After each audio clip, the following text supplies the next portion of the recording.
Football is a really emotional product, also for me as a fan. So I mean, having the right data at the right time and giving access to Bundesliga anytime, anywhere, that's our vision, our goal. And therefore we also want to provide those additional values to our fans and give them insights into a match that they could not imagine before. We do many things with AWS. So since 2020, it's the official technology provider for Bundesliga.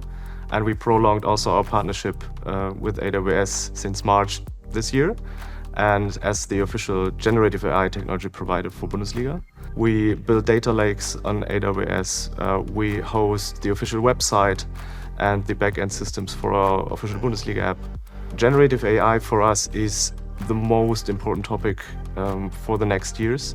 So we see a lot of opportunities to create things that were not possible before. So we actually have projects that would not be possible without generative AI, because it simplifies things and it helps us in break down complex situations and problems to make our process more efficient, to cut down costs and raise the bar of creativity within our workforce. The sky is not the limit anymore. The most exciting thing working with AWS is working with great people and having a broad portfolio of services.